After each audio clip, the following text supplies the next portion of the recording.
अंसारी ख़ानदान की शुरुआत कैसे हुई, अंसारी लफ्ज़ कैसे हिंदुस्तान पहुंचा। आइए हम अपने एक तारीखदान से मिलते हैं और उनसे पता करते हैं कि यहाँ की क्या हिस्ट्री है। आइए जी, अस्सलाम वालेकुम। वालेकुम अस्सलाम। आइए दोस्तों, जानते हैं कि हिंदुस्तान में अंसारी ख़ानदान की शुरुआत कैसे हुई और अंसारी लफ्ज़ कैसे हिंदुस्तान पहुंचा। तैयब में इस अंसारी ख़ानदान और अंसारी लफ्ज़ पर थोड़ा रोशनी डालिए। देखिए, अंसारी जो लफ्ज़ है वो अंसार से आया है। अंसार के माने होते हैं मदद करने वाला, ठीक है। तो जब हमारे प्यारे नबी रसूलुल्लाह सल्लल्लाहु अलैहि वसल्लम जब मदीना गए तो वहाँ के लोगों ने उनकी मदद की, नुसरत की, तो वहाँ के लोग अंसार कहलाए। और ये जो अंसार लोग थे, ये हमारे इस्लाम के तीसरे खलीफा हज़रत उस्मान बिन अफ़्फ़ान रज़ी अल्लाह ताला अन्हु ने जब उनके दौर में खुरासान फ़तह हुआ तो अंसार लोग जो है ना, खुरासान अब किसे कहते हैं? खुरासान बेसिकली एक एरिया है जिसमें most of the parts of Afghanistan और सम पार्ट्स ऑफ ईरान और कुछ पार्ट पाकिस्तान का जो खैबर पख्तूनख्वा पड़ता है वहाँ के आते हैं। उस एरिया को उस वक्त जोग्राफिकली खुरासान कहा जाता था। तो वहाँ पर एक जगह पड़ती है हेरात, जो आज के प्रेजेंट डे अफ़गानिस्तान में है। तो अंसारी लोग जो थे वो मदीना से जब हिजरत करके आए तो खुरासान में हेरात में जाकर आबाद हुए। और उसके बहुत सालों के बाद वहाँ पर एक सूफ़ी बुज़ुर्ग हुए जिनका नाम था अब्दुल्ला अंसारी, जो एक बहुत बड़े सूफ़ी बुज़ुर्ग थे हेरात के। उन्हीं की औलादें बाद में ग़ालिबन मुग़लिया दौर में हिंदुस्तान हिजरत करके आईं और मेरठ में आबाद हुईं। तो नाज़रीन, ये जान लीजिए कि मुग़लिया दौर में जो अंसार थे वो हिंदुस्तान आए थे। अब आगे चलते हैं कि मुग़लिया दौर में आने के बाद फिर उनकी शाख कैसे फैली। तो जब वो मेरठ में आबाद हुए उसके बाद वो यूपी के दूसरे ख़ित्तों में फैल गए।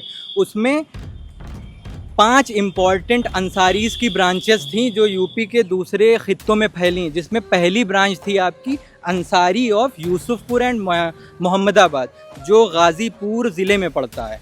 और इस ख़ानदान से बहुत ही नामी शख्सियात हुई, जैसे डॉक्टर मुख्तार अहमद अंसारी जो आपके बानिए जामिया इस्लामिया थे, या इन्हीं के ख़ानदान में हुए नौशेरा के शेर ब्रिगेडियर उस्मान, और आज के वक्त में जो हमारे गाज़ीपुर के सांसद हैं अफजाल अंसारी साहब, या जो अलीगढ़ उनके चचा हामिद अंसारी साहब जो अलीगढ़ मुस्लिम यूनिवर्सिटी के वाइस चांसलर रहे और उसके बाद 2 बार हिंदुस्तान के वाइस प्रेसिडेंट रहे।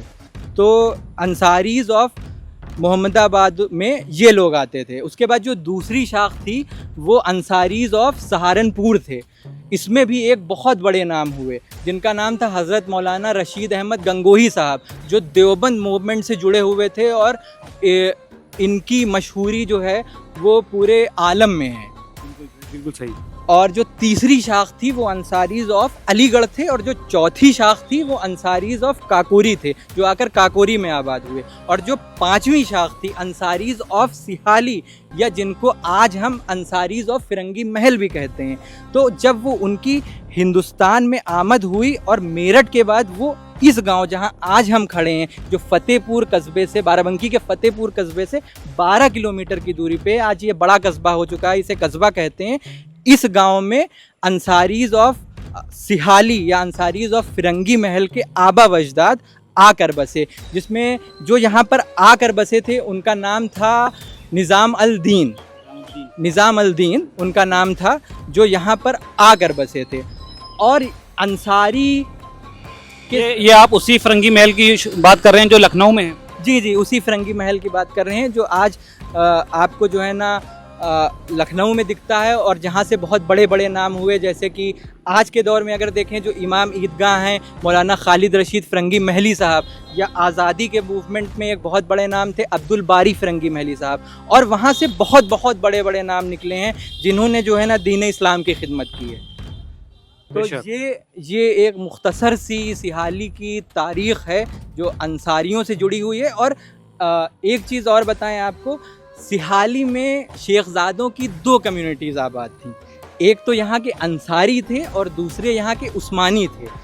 तो जो उस्मानी थे वो यहाँ के बड़े ज़मींदार थे और अंसारियों की जो है उनकी यहाँ पर उनके साथ में जॉइंट ज़मींदारी थी।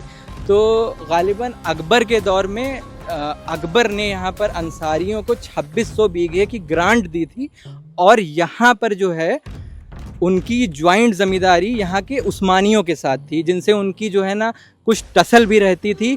और इस टसल ने ही बाद में फिरंगी महल को जो है जो आज हम फिरंगी महल देखते हैं वो इस टसल की वजह से ही आया। किसी और वीडियो में आपको बताते हैं कि कैसे जो है ना सिहाली के अंसारी बाद में फिरंगी महल मुंतकिल हुए। चलिए नाज़रीन, अब हम चलते हैं यहाँ के जो मज़ार है और उसके बारे में भी कुछ जानते हैं। आगे चलते हैं और बात करते हैं। शुक्रिया।